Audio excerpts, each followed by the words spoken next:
कामचोर देवरानी। एक बार की बात है, सुषमा अपने पूरे परिवार के साथ खुशी खुशी मोहन नगर में रहती थी। उसकी 2 बहुएं थी, पल्लवी और शिवानी। एक दिन दोनों बहुएं रसोई में काम कर रही होती है कि तभी उनकी सास सुषमा उन्हें बुलाती है। अरे बहू, जरा इधर तो आना। शिवानी, जरा जाकर देखना सासू माँ क्या कह रही हैं। दीदी आप ही देख लो ना जाकर, आपको भी तो सुनाई दे रहा है। अरे मैं आटा गूंद रही हूँ ना, तुम चली जाओ। हाँ तो मैं भी तो सब्जी काट रही हूँ ना दीदी। अरे बहू जल्दी आओ। ओह, ये तो जाएगी नहीं। मैं ही जाकर देखती हूँ कि क्या करना है। पल्लवी सुषमा के कमरे में जाती है। जी मम्मी जी, क्या हुआ? शाम को घर पर कुछ मेहमान आने वाले हैं, तो तुम अच्छा सा खाना बना लेना बहू। ठीक है मम्मी जी, आप बता दीजिए क्या क्या बनाना है और कितने लोग आ रहे हैं। सुनील की मौसी जी और उनका पूरा परिवार आ रहा है। कुल मिलाकर 3 लोग और हमें मिलाकर हुए 9 लोग। तो अभी से ही तैयारी करना शुरू कर दो। और हाँ, घर की सफाई भी कर देना, हाँ अच्छे से। जी मम्मी जी, सब काम हो जाएगा, आप चिंता मत कीजिए। पल्लवी शिवानी को घर में मेहमान आने वाले हैं इसके बारे में बताती है। क्या 9 लोगों का खाना बनाना होगा, घर की सफाई करनी है? बाप रे, सासू माँ ने तो हमें घर की नौकरानी ही समझ कर रखा है। ऐसा नहीं बोलते शिवानी, हम इस घर की बहू हैं और घर के काम करना हमारा फर्ज है। दीदी तो है ही सासू माँ की चमची, जब देखो सासू माँ सासू माँ। मैं तो इतना सारा काम नहीं करने वाली। शिवानी कपड़े लेकर गमला साफ कर रही होती है और चक्कर आने का नाटक करने लगती है। मेरा सर चकरा रहा है। तभी वहां पल्लवी और सासू माँ जाते हैं। अरे बहू, क्या हो गया तुम्हें? मम्मी जी, बहुत तेज सर में दर्द हो रहा है। तुम एक काम करो शिवानी, आराम कर लो।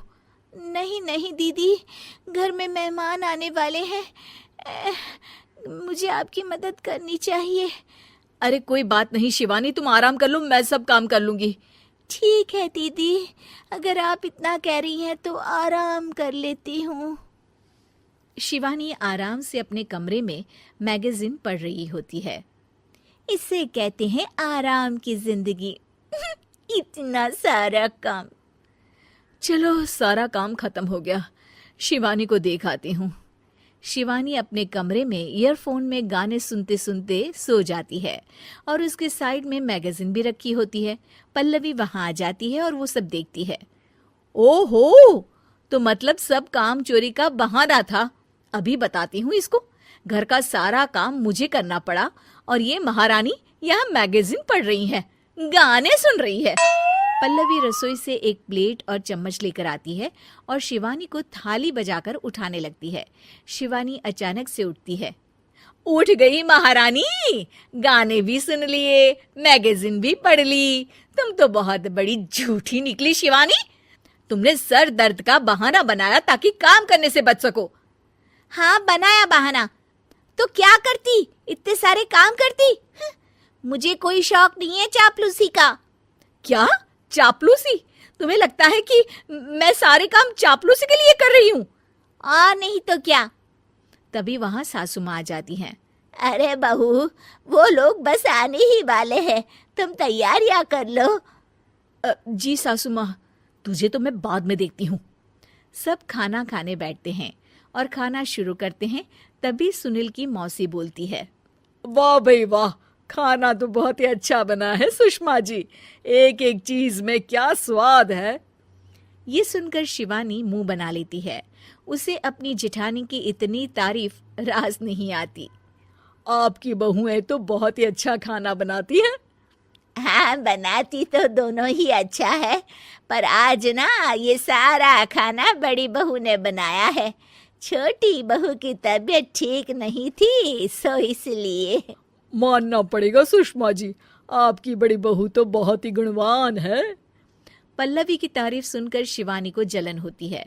पल्लवी ये सुनकर खुश हो जाती है और शिवानी की तरफ देखकर उसे चिढ़ाती है।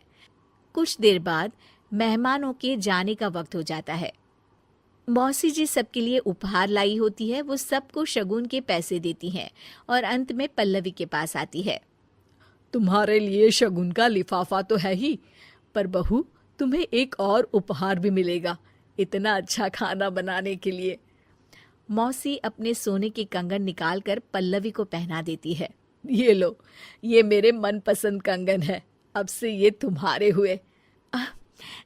धन्यवाद मौसी जी। ये देखकर शिवानी तो पूरी तरह से जल जाती है और गुस्से से रसोई में चली जाती है। तभी वहां पल्लवी आ जाती है और उसे अपने कंगन दिखाने लगती है। देवरानी जी, अब आपका सर दर्द ठीक तो है ना? मुझे लगता है कि अब सर दर्द शुरू हो गया होगा आपका।